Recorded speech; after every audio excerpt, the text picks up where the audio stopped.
क्या फ़ायदा है इंडियन टॉयलेट का? इंडियन टॉयलेट का तो सबसे बेसिक फ़ायदा ये है कि हमारा सारा जॉइंट्स जो है, हिप जॉइंट, ये आपको जैसे हम लोग कुल्हे का जो हुआ, ये आपको नी जॉइंट और चाहे ये एंकल जॉइंट है, ये सारा हम लोग का फ्री रहता है, हमेशा मोशन में रहता। हम अपने दूसरा की है कि हमें अपनी ताकत से उठेंगे, तो मेरा सारा ये बैक जो है, ये भी हमारा बैक मसल्स भी स्ट्रांग रहता है, ये हमें इसलिए हमेशा इंडियन टॉयलेट। हाँ, लेकिन जब अलावा और कोई फ़ायदा? और जैसे कि अगर हम वहाँ जाते हैं हम लोग इंडियन टॉयलेट, तो हम लोग का जो मोशन है, जो देखते हैं बहुत आदमी को सुबह में कॉन्स्टिपेशन का या मोशन नहीं आता है, कब्जियत का प्रॉब्लम है, इसमें नहीं होता है। बवासीर होने की भी शायद संभावना कम होती है इंडियन टॉयलेट। बिल्कुल, क्योंकि अगर हम जो वेस्टर्न टॉयलेट यूज करते हैं तो उसमें प्रॉपर बल्क या प्रेशर हम लोग नहीं दे पाते हैं जिससे कि स्टूल आउट हो, बाहर आओ। लेकिन जब हम लोग इंडियन टॉयलेट यूज करते हैं तो नीचे बैठते हैं तो काफ़ी प्रेशर इस तरह का बन जाता है जिससे कि ऑटोमेटिक हम लोग का डिफिकेट हो जाते हैं, स्टूल हम लोग। अगर आप मधुबनी से हैं और आपके घुटनों में दर्द है तो आप टेंशन लेने की ज़रूरत नहीं है, क्योंकि अब मधुबनी में हरिओम फिजियोथेरेपी नाम का ये रिहैबिलिटेशन सेंटर खुल चुका है और जिनके डॉक्टर हैं सर प्रत्युष जी, और हम इनसे कुछ खास बातचीत करेंगे इस फिजियोथेरेपी सेंटर के बारे में कि यहाँ पे किस किस टाइप का इलाज होता है। जैसे हड्डी किसी का टूट जाता है तो उसमें भी इलाज होता है, लकवा वाले पेशेंट्स का भी इलाज होता है। नमस्कार, मैं हूँ संदीप दत्ता और आप देख रहे हैं प्रभात टाइम्स। आपका प्रभात टाइम्स में सर स्वागत है। आप हमें ये बताइए कि ये जो फिजियोथेरेपी आपने सेंटर जो खोला है, इसकी पढ़ाई कहाँ से की थी? मैंने इसका पढ़ाई PMCS से किया हूँ, Patna medical college and hospital से मैंने इसका पढ़ाई कोर्स किया हूँ। ये बैचलर किस ईयर में? मैं 2010 में पास आउट हुआ हूँ, वहाँ से 2010 पास आउट हुआ हूँ। और तब से आप कहाँ पे काम कर रहे थे? तब से मैं आपको यहाँ पे BEP है, मैं एज ए रिहेबिलिटेशन एक्सपर्ट के रूप में लास्ट 10 ईयर से मैं काम कर रहा था। और लास्ट ईयर मेरा आपको बिहार टेक्निकल सर्विस कमीशन के द्वारा मेरा सिलेक्शन हुआ और मैं DMCS में मैं वहाँ पदस्थापित हुआ। और लास्ट मंथ, मैंने इसी मंथ के एक हफ्ते पहले मैं अब मधुबनी सदर अस्पताल में मेरा प्रतिनियुक्ति हो गया है, इसलिए मैं अब सदर अस्पताल में हूँ। और मैं ये जो Hariom physiotherapy and rehabilitation centre मैंने जो सेटअप किया है, इसका मेन उद्देश्य ये है कि जैसे कि अभी हमारे मधुबनी ज़िले में जो भी फिजियोथेरेपी सेंटर अगर है तो वहाँ सिर्फ फिजियोथेरेपी की व्यवस्था है वहाँ। और जैसे अपने जो सेंटर मैंने रिहेबिलिटेशन सेंटर इसको डेवलप किया है, इसका उद्देश्य क्या है, फिजियोथेरेपी, ऑक्यूपेशनल थेरेपी और स्पीच थेरेपी। और चाहे आपको जैसे ADHD बच्चे होते हैं, ऑटिस्टिक बच्चे होते हैं, CP बच्चे होते हैं, तो उन बच्चों को ऑक्यूपेशनल थेरेपी की आवश्यकता है। और चाहे कुछ बच्चे जो हकलाते हैं, तुतलाते हैं, स्टैमरिंग है, स्टैटरिंग है, तो उनको स्पीच थेरेपी की आवश्यकता होती है। और चाहे कोई जब हम लोग पैरालिसिस हो जाता है किसी को, तो देखते हैं उनका वॉइस डिस्टर्ब हो जाता है, नहीं बोल पाते हैं, तो उनको स्पीच थेरेपी की आवश्यकता होती है। तो उस केस में क्या होता है कि अगर हम फिजियोथेरेपी सेंटर पे जा रहे हैं तो इसकी हमको व्यवस्था के लिए कहूँ और जाना पड़ेगा, एक सेंटर पे तो वो मिलेगा नहीं हमें। तो मैंने कोशिश किया है कि पूरे कंप्लीट रिहेबिलिटेशन एक छत के नीचे मिल जाए, जिससे कि लोगों को जो आते हैं ग्रसित होकर परेशान होकर के उनको भटकना ना पड़े। एक ही जगह उनको ऑन कॉल सारा व्यवस्था उनको उपलब्ध हो जाएगा और एक जगह उनको समुचित व्यवस्था मिल जाएगा जिससे उनको भटकना पड़ेगा। ये मेरा यह सोच है और इस सोच से मैं एक रिहेबिलिटेशन सेंटर मैंने डेवलप किया है और इसमें सारी व्यवस्थाएं, मेरा अपना प्रयास है कि अच्छे से अच्छे व्यवस्था लोगों को दूं। और मेरे द्वारा अभी स्टार्टिंग में मैंने शनिवार को अपना परामर्श शुल्क जो है मैंने कम्प्लीटली फ्री कर दिया हूँ हर एक लोगों के लिए। उस दिन उनका कोई परामर्श शुल्क जो कंसल्टेशन फ़ी है वो नहीं लगेगा, वो आके अपना फ्री में आप हमारे से दिखा सकते हैं और हम आपको समुचित आपको जो परेशानी है आपके बारे में बताएंगे, क्या क्या उपाय है बता दिया जाएगा। और फिर अगर वो संतुष्ट होते हैं तो फिर हमारे यहाँ थेरेपी वगैरह होगा, थेरेपी सेशन उनका चलेगा और अच्छे तरह से। तो आपके पास थेरेपी की मशीन भी है? हाँ, बहुत सारी थेरेपी की मशीन है। हाँ बिल्कुल, दिखा सकता हूँ। ये हमारे पास आपको ये शॉर्ट वेव डायथर्मी है, जिसको SWD शॉर्ट में लोग कहते हैं। इसका हम लोग जब डीप रूटेड पेन जहाँ डीप लेवल में अगर पेन होता है तो उस केस में हम इस मशीन का ही यूज़ करते हैं। इससे काफ़ी लोगों को, जो पेशेंट हैं, उनको काफ़ी आराम मिलता है और इंस्टेंट रिलीफ मिलता है। मैंने बहुत कम समय में उनको रिलीफ मिल जाता है। उसके बाद ये इसका नाम हो गया, ये आपको IR लैंप हो गया, इसको हम लोग इंफ्रारेड लैंप कहते हैं। इंफ्रारेड लैंप है, इसको जैसे कि मैं आपको डेमोस्ट्रेट कर दे रहा हूँ थोड़ा देर के लिए। जैसे मैंने किसी रीजन में, किसी को सर्वाइकल रीजन में, किसी को लंबर रीजन में, चाहे बैक रीजन में, या किसी को एल्बो में या शोल्डर में प्रॉब्लम है, तो क्या होता है कि प्रॉपर इसमें प्रॉपर हम लोग टेम्परेचर, जैसे मान लीजिए एक जनरल IR होता है, उसमें टेम्परेचर रेगुलेटेड नहीं रहता है, इसमें टेम्परेचर रेगुलेशन लगा हुआ है। जैसे कि हम आप देख सकते हैं कि आप किसी को ज़्यादा हीट की ज़रूरत नहीं है तो हम कम कर देंगे, और फिर ग्रेजुअली जिसको ज़्यादा हीट की आवश्यकता है तो उसको हम, जो रेड लाइट जल रही है उसका क्या यूज है? यही इसी को इंफ्रारेड कहा जाता है। यह इंफ्रारेड है, ये जब हमारे स्किन पे, बॉडी पे पड़ता है तो हीटिंग इफेक्ट होता है, और हीटिंग इफेक्ट का हमारा ये कुछ आपको इन्फ्लामेशन भी कम करता है, जो स्वेलिंग जिसे हम कहते हैं, और साथ साथ इसमें हमें पेन भी रिलीफ होता है। तो ये टेम्परेचर रेगुलेटेड है इसमें। और ये मशीन सबका क्या है? हाँ, जैसे कि ये आपको हम लोग IFT कहते हैं, IFT और टेंस दोनों इसमें है। जैसे इंटरफेरेंशियल थेरेपी हुआ और टेंस हुआ ट्रांसक्यूटेनियस इलेक्ट्रिकल नर्व स्टिमुलेशन। तो ये दोनों मशीन, ये दोनों है, जनरली अलग अलग रहता है इसमें दोनों। जैसे एक पेशेंट को 2 चीज़ की आवश्यकता है तो साइमल्टेनियसली हम दोनों इसको एक पेशेंट को दे सकते हैं। अगर मान लीजिए किसी को हिप माने बैक रीजन में प्रॉब्लम है और शोल्डर में प्रॉब्लम है, तो अलग अलग टाइम उसको नहीं देना होगा, एक ही टाइम में हम दोनों मशीन का एट ए टाइम हम यूज़ कर सकते हैं। अच्छा, बहुत सारे लोगों को गठिया का प्रॉब्लम होता है, मतलब घुटनों में दर्द, हर जोड़ों में दर्द, तो उसका भी आपके पास मतलब? बिल्कुल, उसका बहुत ही अच्छा है। और सबसे बड़ा बात है कि हमारे यहाँ जो व्यवस्था है इसमें किसी तरह का दवा का प्रयोग नहीं करते हैं हम। आप लोग जानते हैं कि दवा का बहुत ही साइड इफेक्ट्स है, बहुत सारी दवाएं हम लोग पेन किलर खा लेते हैं लोग, जब किडनी खराब होने की संभावना बढ़ती है, किडनी खराब हो जाता है, अब बहुत सारी परेशानी होती है, गैस का प्रॉब्लम होता है, खाते हैं तो गैस का प्रॉब्लम होता है, ज़्यादा दिन तक पेन किलर खाने से पेट में अल्सर वगैरह हो जाता है, इंटेस्टाइन में परफोरेशन हो जाता है।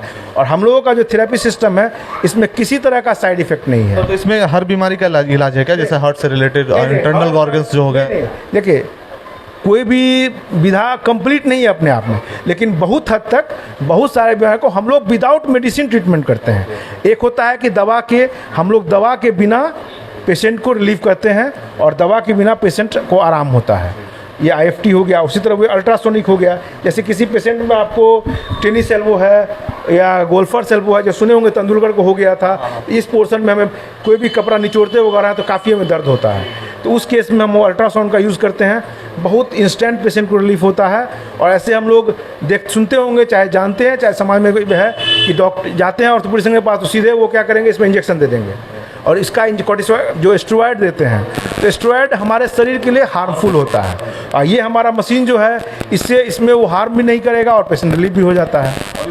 ये जिम बॉल है, या इसको हम लोग थेरेपी बॉल कहते हैं। ये जिम में भी मिलता है? हाँ, जिम में भी मिलता है, लेकिन यहाँ हमारा पर्पस थेरेपी के लिए है। जैसे सेरिब्रल पाल्सी के बच्चे होते हैं, CP के बच्चे हैं, जिनका कि उनमें नेक कंट्रोल नहीं रहता है, जैसे देखिएगा वैसे बच्चे को लुंज पुंज गर्दन रहता है, तो उस केस के बच्चे को इस पर हम लोग एक्सरसाइज का हाँ छोटे, हाँ जी, हमारा जो यहाँ यूज़ होगा, ये मैं छोटे बच्चों को जिनमें CP है, नेक कंट्रोल नहीं है या बैक कंट्रोल है, उसके लिए हम लोग इसका प्रयोग करते हैं।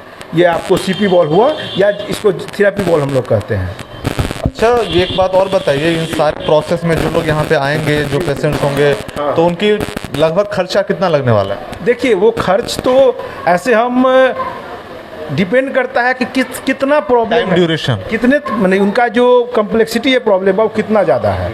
अगर मान लीजिए हल्का फुल्का है, इनिशियल स्टेज में चले आए हैं, तो उनका बहुत जल्दी आराम हो जाएगा। मान लीजिए कोई आपके पास 2 महीने के लिए आया, 2 महीना का मतलब ड्यूरेशन हम ले लेते हैं, तो 2 महीने के दरमियान कितना खर्चा उठ सकता है? 2 महीने हमको लगता है एक आध केस पैरालिसिस वगैरह का होगा, उन्हीं को 2 महीने का जरूरत पड़ेगा, नहीं तो मेरे ख्याल से उतना लंबा सिटिंग का आवश्यकता नहीं है। हम लोग कोशिश करते हैं कि 2 से 3 वीक्स में पेशेंट को रिलीव हो ही जाता है। मैंने 2 से 3 हफ्ते में हम लोग कोशिश करते हैं, हम लोग का प्रयास। यानी क्रॉनिक केस अगर है, मान ली बहुत दिनों से जकड़ा हुआ केस है अगर, तो उसमें क्रिटिकल है, पुराना है, तो उस केस में थोड़ा समय लगेगा ही। लेकिन ऐसे नॉर्मली अगर नॉर्मल माने ज़्यादा पुराना केस नहीं है और एक्यूट स्टेज में है, तो हम लोग 2 से 3 वीक में हम लोग का प्रयास रहता है, और बहुत केसेज में रिकवर हो जाते हैं पेशेंट। और कुछ क्रॉनिक केस है, बहुत पुराना केस है, पैरालिसिस का केस है, उस केस में थोड़ा लंबा थेरेपी चलता है। ज़्यादातर लोगों को मुझे लगता है गठिया की शिकायत भी होती है, तो गठिया जैसे बीमारी को दूर करने में कितना वक्त लग सकता है? गठिया को हम लोग हर जोड़ों में दर्द? जी नहीं, देखिए, अगर गठिया का जोड़ है, दर्द है अगर, तो हम लोग प्रयास करते हैं कि अगर उनका 100% प्रॉब्लम है तो 2 से 3 हफ्ते में उनको कम से कम 70% रिलीफ कर देते हैं। 2 से 3 हफ्ते में हम लोग 70% का रिलीफ कर देते हैं। कोशिश रहता है कि हो जाए, और उसके बाद हम लोग कुछ उनको एक्सरसाइज बता देते हैं। इसके अलावा कोई दवाई वगैरह कुछ नहीं? नहीं, हम लोग को सिर्फ एक्सरसाइज, एक्सरसाइज और थेरेपेटिक मशीन के द्वारा हम लोग और कुछ मॉडिफिकेशन, एक्टिविटी मॉडिफिकेशन करते हैं। जैसे कि अब जिनको कि ऑस्टियोआर्थराइटिस है तो उनको हम लोग मैंने अवॉइड करते हैं कि वो आपको इंडियन टॉयलेट का यूज़ ना करें। जो हम लोग का इंडियन टॉयलेट है उसका प्रयोग नहीं करना है। उनको अगर नी आर्थराइटिस है उनको हम लोग वेस्टर्न टॉयलेट अगर घर में बना सकते हैं, लगवा सकते हैं तो ठीक है, नहीं अगर मान लीजिए उतना इकोनॉमिकली स्ट्रॉन्ग नहीं है तो कोई बात नहीं, वो आजकल जो चेयर आता हुआ है उसका हम लोग मॉडिफाइड रूप बता देते हैं उनको, उसका प्रयोग करें वो, जिससे कि उनको, और सीढ़ी वगैरह थोड़ा कम चढ़ना है या बहुत ज़्यादा है तो हम लोग कहते हैं कि स्टिक का यूज़ करें, जिससे कि इस नी जॉइंट पे ज़्यादा प्रेशर न पड़े। क्योंकि हम लोग जो सीढ़ी पे चढ़ते, स्टेप अप करते हैं तो हम लोग का नी जॉइंट पे पूरा जोर पड़ता है, उससे पेशेंट को थोड़ा प्रॉब्लम बढ़ता है। तो कुछ हम लोग एक्टिविटी मॉडिफिकेशन करवा देते हैं, किस तरह से आपको लाइफ में चलना है, दिन भर में एक्टिविटी जो डेली में दिन भर में जो एक्टिविटी आप करते हैं उसमें कुछ मॉडिफिकेशन बता देते हैं। फिर उनको हम एक्सरसाइज बताते हैं, कुछ अपने से करवाते भी, यहाँ पे एक्सरसाइज कराते भी हम लोग, और उसके बाद मशीन के द्वारा हम लोग उसका समुचित हम लोग रिहेबिलिटेट करते हैं और वो पेशेंट ऑलमोस्ट लीव हो जाते हैं। तो ज़्यादातर मैं क्या देखता हूँ ना कि अब थोड़ा सा लोग देखा देखी करने लगे हैं और वेस्टर्न टॉयलेट की, मतलब आप इंडियन टॉयलेट के बदले वेस्टर्न टॉयलेट बनाना पसंद करने लगे हैं, तो क्या ये सही है गलत है? एकदम गलत है, बिल्कुल। हमें तो अपना जो इंडियन कल्चर है, संस्कृति है, हमें इंडियन टॉयलेट का ही प्रयोग करना चाहिए जब हमें आवश्यकता। क्या फ़ायदा है इंडियन टॉयलेट का? इंडियन टॉयलेट का तो सबसे बेसिक फ़ायदा ये है कि हमारा सारा जॉइंट्स जो है, हिप जॉइंट, ये आपको जैसे हम लोग कुल्ले का जो हुआ, ये आपको नी जॉइंट और चाहे ये एंकल जॉइंट है, ये सारा हम लोग का फ्री रहता है, हमेशा मोशन में रहता। हम अपने, दूसरा की है कि हमें अपनी ताकत से उठेंगे तो मेरा सारा ये बैक जो है, ये भी हमारा बैक मसल्स भी स्ट्रांग रहता है, ये हमें, इसलिए हमेशा इंडियन टॉयलेट। हाँ, लेकिन जब अलावा और कोई फ़ायदा? और जैसे कि अगर हम वहाँ जाते हैं हम लोग इंडियन टॉयलेट, तो हम लोग का जो मोशन है, जो देखते हैं बहुत आदमी को सुबह में कॉन्स्टिपेशन का या मोशन नहीं आता है, कब्जियत का प्रॉब्लम है, इसमें नहीं होता है। बवासीर होने की भी शायद संभावना कम होती है इंडियन टॉयलेट। बिल्कुल, क्योंकि अगर हम जो वेस्टर्न टॉयलेट यूज करते हैं तो उसमें प्रॉपर बल्क या प्रेशर हम लोग नहीं दे पाते हैं जिससे कि स्टूल आउट हो, बाहर आओ। लेकिन जब हम लोग इंडियन टॉयलेट यूज करते हैं तो नीचे बैठते हैं तो काफ़ी प्रेशर इस तरह का बन जाता है जिससे कि ऑटोमेटिक हम लोग का डिफिकेट हो जाते हैं, स्टूल हम लोग का हो जाता है, जिसमें हम लोग प्रेशर नहीं देना पड़ता, एक्स्ट्रा प्रेशर नहीं देना पड़ता है, जिसका कि उसमें मैं बोला उसमें भी वो नहीं होती। इसलिए हमें प्रयास करना चाहिए, हमारा जो हमारी भारतीय संस्कृति, पुरानी संस्कृति है, सबसे पुरानी, वर्ल्ड में बहुत ही पुरानी संस्कृति में है। मतलब आपका ये कहना है कि हमारा जो इंडियन कल्चर है, जो इतना पुराना है, खाने से लेकर के और टॉयलेट जाने तक हर चीज़ में एक योग और एक्सरसाइज मतलब समाहित है। बिल्कुल बिल्कुल, वो सब समाहित था। और जैसे आप हम लोग जैसे कि आप थोड़ा सा एग्जाम्पल देते हैं, जैसे कि हम लोग को जो टॉयलेट करते हैं वो भी ये नियम हम लोग को स्टैंडिंग नहीं करना चाहिए, मेल हो चाहे फीमेल, तो मान लीजिए करती भी नहीं है, मेल जो करते हैं उनको भी पहले हम अगर देखिए, हम लोग पुराने बुजुर्ग को देखिए, बैठ के करने से सबसे बड़ा फायदा क्या है कि आपका जो यूरिनरी ब्लैडर में जो आपको यूरिन रिटेंशन हो जाता है तो वो नहीं होगा, वो एक बार में पूरा कंप्लीट फ्लो आउट हो जाएगा। और नहीं तो क्या होता है कि यूरिनरी ब्लैडर में पूरा प्रेशर से अगर नहीं आया तो उसमें रह जाता है।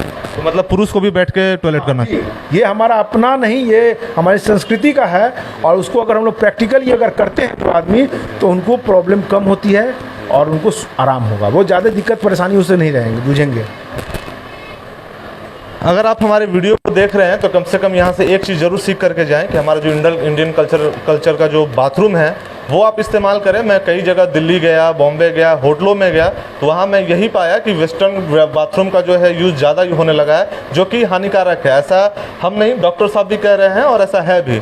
हमारा जो इंडियन कल्चर जो पहले से बन चुका है, खाने से लेकर के टॉयलेट जाने तक, वो हर चीज़ में एक एक्सरसाइज छिपा हुआ है, हर चीज़ में एक स्वास्थ्य छुपा हुआ है। स्वास्थ्य को मद्देनजर रखते हुए वो नियम बनाया गया है ना सर? बिल्कुल बिल्कुल बिल्कुल।